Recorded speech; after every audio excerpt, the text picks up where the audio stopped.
Hello survivors and welcome to another Walking Dead Road to Survival video, and in this video we're going to be taking a first look at Gold Mythic Preach. That is who the last remaining character for the Outlanders is. We have no idea who he was going to be, and it's a brand new character visually. Well, we haven't seen a Preach before, but he's got a lot of the iconography. You can see he's got like a cross as a weapon, a cross around his neck. On the left hand side you can see it in a bit better detail in his hand. And he's got a gas mask on. He looks pretty cool. I'm gonna be honest. He looks pretty cool. It kind of looks like a modern day like witch doctor, I guess. Kind of that sort of thing. On the left hand side, we see the art that we've kind of sort of silhouette of before, and it looks good. It's got like light coming down, the radiance probably from like a sewer or something like that. This guy might be just as insane as Jeremiah. You never know. We'll have to find out. When it comes to his stats, as a level 1,440. Gold Mythic character, Limit Break 3, this is maxed out, base level maxed out. Lieutenants, he has got 31,457 attack, 19,660 defense, and 27,524 HP. He is a strong character, of course, holding that two-handed melee weapon. He is considered a tank. That is extremely high damage for a tank. He is, of course, a Gold Mythic character, and, of course, he is going to be joining the Outlanders Allegiance as the last character to join the Allegiance, and that is the full Outlanders Allegiance known to us, at least the first 6 characters. They have said in the past there potentially could be more characters joining Allegiances in the future, but for now, that is it. Now, before I get on to his Adrenaline Rush, I'm just going to mention that he will be released on the Advanced Mythic Wheel with Advanced Tokens. So if you have been saving your tokens and you didn't pull for Wanderer, you could decide for pull for Preach, or you could decide to keep saving. It's completely up to you. You've got a lot of choice here. Well, look at the Adrenaline Rush. It's called the Lord's Vanguard. It is a 66 AP cost rush. Deals 600% damage to 2 enemies. 2 enemies that are not the primary target get taunt for 2 turns. This character gets 75% defense for 3 turns.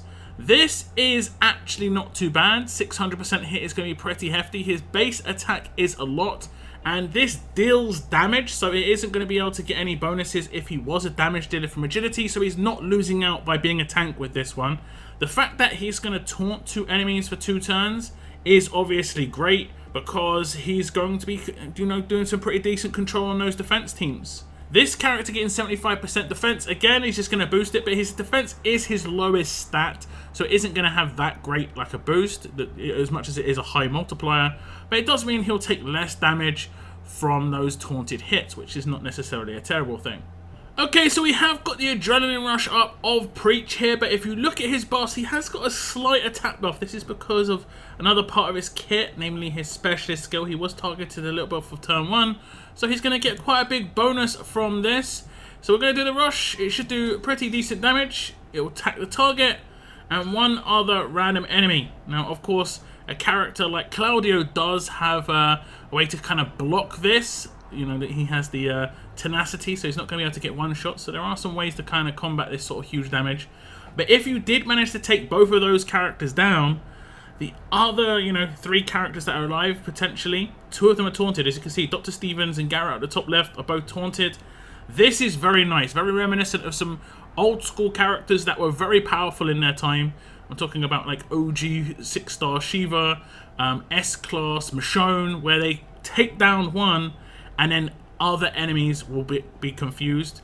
This happens, I think, regardless, as you can see. The target, even if they survive it somehow, they will never be the ones. It's always going to be other enemies, so that's actually pretty decent. Now, if we look at the upgrades on this Adrenaline Rush, at grade 3, it gets plus 300% damage, so it goes from 300% damage up to 600% damage.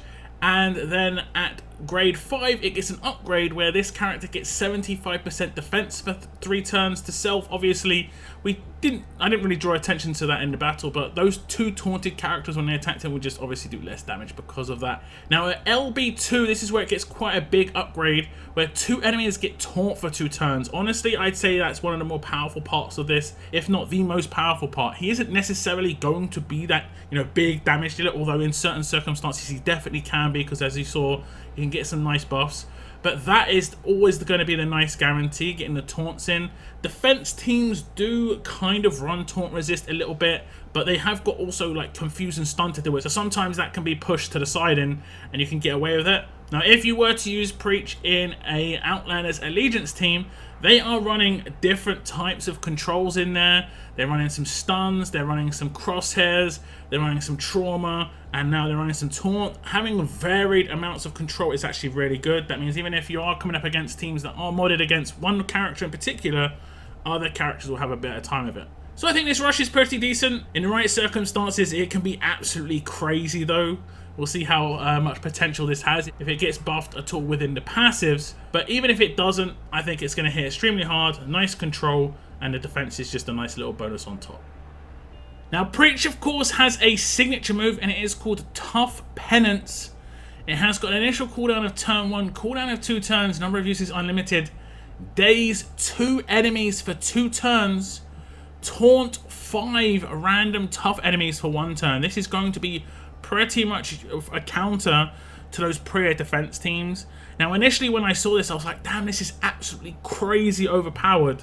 But then I did kind of think about it to a certain extent, and Taunt isn't that crazy. It will just not allow anyone to do any like first turn daze or first turn taunt themselves or first turn cleanses. And then at least you've got, you know, a lot of characters taunted that turn, on the first turn at least. It isn't doing extra damage, it isn't stopping them from gaining AP, it isn't realistically stopping them from rushing. You would want to kind of like maybe take your time with it. It's the second time it comes around where it's going to be obviously more powerful, but you know, maybe again, like I think with this sort of character coming out, those tough defense teams maybe are going to have quite a few taunt resists on them for sure.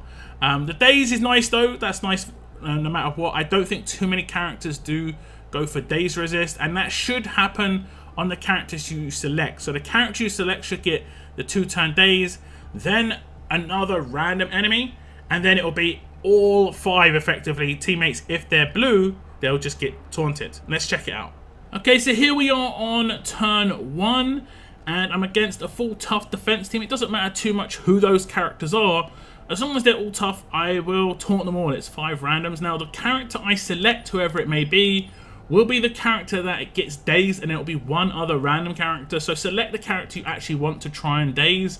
Priya's a good target because she has a nice cleanse, so if she does somehow not get taunted, then she won't cleanse a teammate of their taunt. So I'm going to daze Priya, and then we're going to taunt everybody, and we also get the bonus daze on Mr. Jones in the bottom right hand corner. Now, Angel will cleanse her debuff, so she shouldn't be taunted, but I will get 4 attacks minimum against me. We'll see if another attack goes somewhere else. Now, just watch his AP. He did have 6 AP bonus because of a weapon, but I don't think that's going to be a problem because he's just going to be non-stop attack. 2, 3. He's already got his rush. He already has a rush after, what, 3 attacks? And he did get all 4 attacks on him.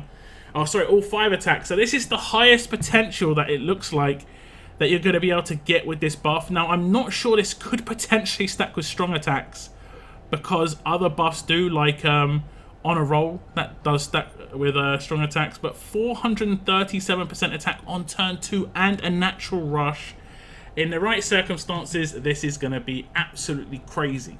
And just some confirmation for you, as you can see, a strong attacks weapon does indeed stack with his specialist skill, so you can potentially get up to 600% if you have 3 strong characters and a strong attack weapon. It will go obviously a little bit higher if you have the 4-5. Could be a lot of fun for sure. So we'll take a look at the upgrades on this signature move, and this can make a big difference, of course. We can see at grade 2 it gets -1 to cooldown, so it goes from a 3-turn cooldown down to a 2-turn cooldown. And at grade 4 it gets an upgrade where it taunts 2 tough enemies for 1 turn. These 2 are very easy to come by, of course. The next one is Limit Break 1, where it goes to -1 starting cooldown, and at that point it will be a turn 1, 2 taunt, and 2 daze.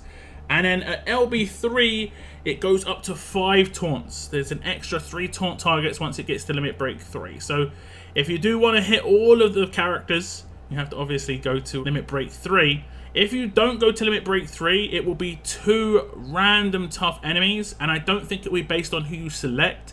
So let's say you did click Priya, it would daze her, but then it'll be just 2 random tough enemies on that defense team. If you want to actually get all 5 or potentially get the character that you've got selected, you have to go for that Limit Break 3. Now you're going to get the bonus stats there, of course, and this is where a lot of the power is in that first turn 5 character taunt. And in the right setup, with the right weapon, potentially you could have an AP drain weapon on this character. That could work, where it will drain the AP of any characters attacking him, and that basically is enforced control potential if they obviously don't resist that taunt. So there's a lot of combos you can go on this character for sure. Now in my opinion, this signature move is definitely crazy. It kind of makes all future tough defense teams kind of one-dimensional in terms of like, you're always going to have taunt resist if you've got a tough character, or at least like 3 tough characters on your defense team. If you've got like 2 or 1, maybe not so much, because it isn't going to be such a big counter. I mean, obviously it is a counter to that individual character, but it's not so much of a counter to the overall team. Whereas if you're running a Priya team with 4 other tough characters, definitely a counter. You 100% need some sort of taunt resist in there, or maybe a character in the future does focus in some way, you know, something like that is going to be desperately needed. But I do like the synergy so far between this and the rush, and how quickly you can get the rush because of this, and then how it works with the specialist skill. We'll see what other sort of synergy comes in when it comes to the passives. And here are those passives. These are Preach's mythic abilities. He has got strength, of course, because he is a tank. And this is going to just basically mean he's going to take less damage, generally speaking, because he's going to make it so that he doesn't get crit so much. It's not generally a problem from defense team characters. Next up is Divine Favor. When being attacked, this character heals by 80% of their max HP, except when at max HP. So basically, the first hit that he takes from the taunted attacks will just do damage. The second attack will heal him. Third attack will do damage. Fourth attack will heal him. Fifth attack will do damage. And then obviously the next turn, the first attack will heal him, and so on and so forth. So it's going to be quite hard to take him down, and potentially that means this guy could be decent on a defense team. And when you look at the next one, Shunning, when being attacked by an enemy with the taunt status, 80% chance to reduce the damage taken by 40%. That means he's going to take massively reduced damage. Obviously, when he's on a defense team, this isn't going to be able to, you know, happen as early. This is going to be a turn 2 for the attack team, and there aren't too many tough damage dealers out there at the moment. You know, a lot of them are quite old. Like the OG characters like Princess and stuff like that aren't run as much anymore. The only other character potentially you could use would be like Eva. So he could kind of soft counter Eva issues on a defense team. If you do run a lot of tanks on your defense team, you know, he will be good. But yeah, I mean, you can obviously counter that with, you know, like a focus lead or something like that. But there's so many mini counters to other mini counters and other mini counters, stacks on stacks on stacks. There is definitely going to be a team out there where Preach works on defense for sure. Then now the last passive is called Blessed. When being attacked by an enemy with the taunt status, this character gets 20% AP. So he doesn't have to have an AP weapon either, realistically. And again, that's going to work on defense teams. He has got a 66 AP cost rush, and he wouldn't have to have an AP weapon on attack. This is actually going to be pretty interesting. You could utilize one of the other weapons that they've got in the game when it comes to the strong weapons that are coming out. I think there's one in the Battle Pass, and there's one in the current event. So there's a couple of weapons out there that can fit in Preach's hands that are actually from his allegiance, so potentially could be usable on him. Everything here either heals him or reduces damage in some sort of way, and the fact that he has such heavy control, this is actually looking, like I say, like a potential defense team character. The stats are just not that fantastic with the defense, but there are definitely ways you can team him up with certain characters to still get things done there. So I figure one of the best ways to show you how all those passives work would be him on a defense team. So we put him on a defense team by himself. We are attacking with a full, you know, tough team, and it isn't really an attack team in any way, but this is just to show like full potential. And I'll defend, and you'll see his signature move came in. First attack doesn't heal, second attack does. Third attack doesn't, fourth attack does, and then fifth attack doesn't. Then he'll rush because of their natural rush. And then 2 characters will be taunted again still. So this is the defense potential. This is actually, you know, pretty good.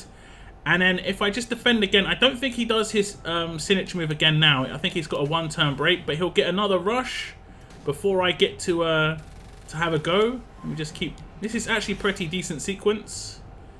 He'll have another rush, and I've got 2 taunted again. And then I think this turn, I could be wrong. Oh, we actually got the revive from the defend on Lee. That's actually perfect. I think this turn, now he has his signature move. And we're back into the rotation. I did get a resist of something, but then he rushes again. So, like, I think he's taunted someone every single turn. except one turn. And this has been the first, what, 1, 2, 3, 4 turns? And then again, he should rush here. He should rush. Oh no, actually he's not going to be able to rush. This is the turn where he's not going to do any taunts in, but he's already got a 2-turn taunt. I think he's got potential because of that defense buff. And he just has to survive that turn 1, which is easier said than done. His defense is not that high for sure.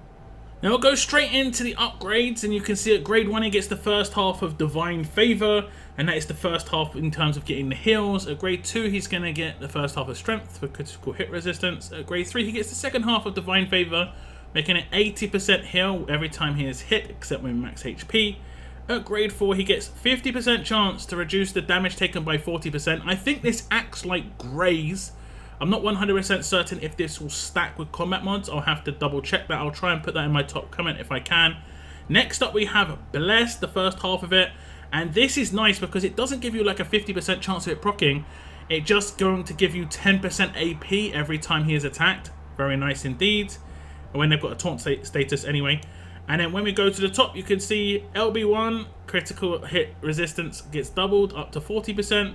LB2 comes in, and then it's going to be Shunning 2, making a 100% chance to reduce incoming damage from taunt attacks by 40%. And this is really good for his survivability. You're not going to come across too many full tough teams, though. I will say that right now, at least. In the future, if tough comes around on attack, you know this guy's a little silent pick for sure. LB3, Blessed 2, when being attacked by an enemy with the taunt status, this character gets another 10% AP. They stack together, making it 20% AP total. Now, I think this guy's passives have just completely switched it up in terms of where he's potentially going to be used. I did see him as like that attack team character, was more of a support character, but everything here is just so heavy survivability, and sure, that will work on the attack team against those particular tough teams, but I guess you're mainly going to be using him for that signature move against those teams. On defense, though, I think he's got great potential against any, meta shifts towards tough. Once it actually happens, and surely it's going to happen. So maybe Preacher's got some nicer future usage on defense teams, like I say. Now, lastly, on the main parts of his kit, he has got this specialist skill, Berserker 2. We haven't actually seen too much of this, and it generally is not a very good specialist skill unless the character has heavy amounts of taunt. And guess what? Preach has tons of taunt, so this is actually really good. Whenever this character takes damage, they gain 40% attack until the end of their next turn, in addition to any existing attack increases, including prior activations of this skill. It can stack up heavily. We saw over 400% on base. It multiplies with any buffs that any character gives, so strong attacks weapon or any other buffs that can come in.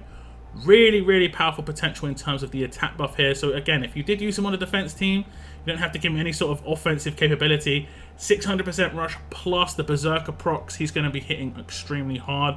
Now, I think this specialist skill, like I say, is not very good, but because it's teamed up with that taunt, it's going to be, generally it's going to have an attack buff. The character that I believe it was introduced with was quite similar in terms of, heavy taunts to force the Berserker procs and then getting boosts, and I believe that was the old school 6-star Romanov, who was actually a pretty decent character. And if anyone remembers that character, while he was an attack team character, people also used him on defense. And I think it was pretty much for the same reason, because he had that heavy taunt, you could make him defensive, and he could blow you up. And I think he had a confused weapon actually as well, but, still, I think this is he's got a very good potential for defense teams here. Now, one last thing, he has got an attached weapon. It is Preacher's Savage Cross Staff. It has got 40% attack, a huge bonus to AP when attacking. In the third slot, it has improved AP down when hit. When being attacked, 60% chance the attacker gets minus 50 AP. Obviously, that's going to work with the taunted attacks. And then in the last slot, he has got reduced damage taken from basic attacks by 15%. So those basic attacks that are coming in, they're going to be further reduced by 15%. He's not going to take any damage from those taunted attacks pretty much, so that's absolutely fantastic. I think this weapon's pretty nice for an attack team, but it might require a bit too much work if you were to use this character on a defense team, so you might want to get a weapon kind of sorted for him. It does look like a cool weapon, very unique. Preacher's Savage Cross Staff, I like it. So that is Gold Mythic Preach, and he is going to be the next character to come to the Advanced Mythic Wheel. Visually, he absolutely looks amazing, and he is like a more unique character because we haven't seen him before. I think a lot of people did have other random guesses, and I don't think anyone could potentially have guessed this. Although I did see a couple of people say it could potentially, you know, be someone religious because they saw the cross on the staff, and they kind of assumed, and you know, the pose and stuff like that. So a couple of people were thinking in the right way there. But as a brand new character, I think he's pretty cool. I think he's going to be like an instant favorite with a lot of people. Visually, kit-wise, very strong. Maybe a bit one-dimensional in terms of the usage. But long term, like I say, I really would not be surprised to see him on defense teams. I saw some very strange characters on defense teams in the last World Champions, and this guy wouldn't be a strange character to see on a defense team for me. But what are your thoughts on Gold Mythic Preach? His usability on attack, defense? Let me know in the comments down below. What do you think of his visuals? He looks really cool. That is the end of my video. I want to thank you very much for tuning in, and as always, keep on surviving, guys. Keep on surviving.